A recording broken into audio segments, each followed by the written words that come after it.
மும்பை அகமதாபாத் இடையே அதிவேகமாக புயலை கிளப்பிச் செல்லும் புல்லட் ரயில். ரயில்வே அமைச்சர் வெளியிட்ட அசத்தல் வீடியோ எப்போது திறப்புக்குள்ளாகிறது?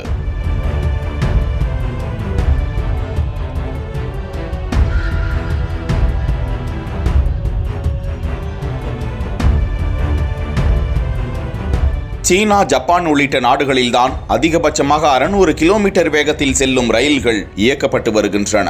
இந்தியாவில் ரயில்களின் வேகம் சராசரியாக 100 கிலோமீட்டர் என்று இருக்கும் நிலையில் வந்தே பாரத் ரயில் 170 கிலோமீட்டர் வேகத்தில் பயணிப்பதாக கூறப்படுகிறது. இந்த நிலையில் கடந்த 2016ஆம் ஆண்டு தொடங்கப்பட்ட இந்த திட்டம் குஜராத், மகாராஷ்டிரா மாநிலங்கள் மற்றும் மத்திய அரசின் பங்களிப்புடன் குஜராத்தின் சபர்மதி, மும்பையின் பாந்த்ரா குர்லா காம்ப்ளெக்ஸ் இடையே 508 கிலோமீட்டர் தூரத்திற்கு புல்லட் ரயில் இயக்க தனி வழித்தடம் துரிதமாக அமைக்கப்பட்டு வருகிறது. இதற்காக குஜராத்தில் 8 ரயில் நிலையங்கள், மகாராஷ்டிராவில் 4 என மொத்தமாக 12 ரயில் நிலையங்கள் கட்டப்பட்டு வருகின்றன.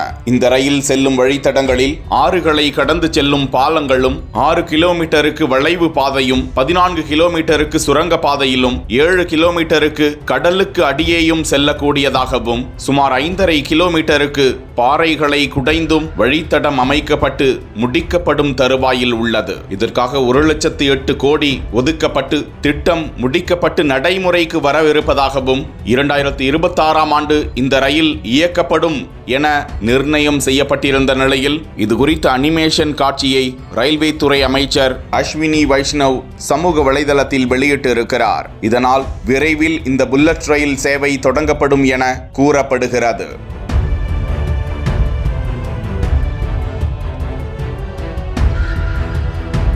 730 பேர் பயணம் செய்யக்கூடிய இந்த ரயிலில் முதல் வகுப்பு, உயர் வகுப்பு, சிறப்பு உயர் வகுப்பு என ஏசியுடன் கூடிய சொகுசான இருக்கைகளுடன், அனைத்து நவீன தொழில்நுட்ப வசதிகளுடன், ரயில் ஓட்டுநருடன் பேசும் வசதியுடன் பல சிறப்பம்சங்களை கொண்டதாய் இந்த புல்லட் ரயில் சேவை வரவிருப்பது குறிப்பிடத்தக்கது.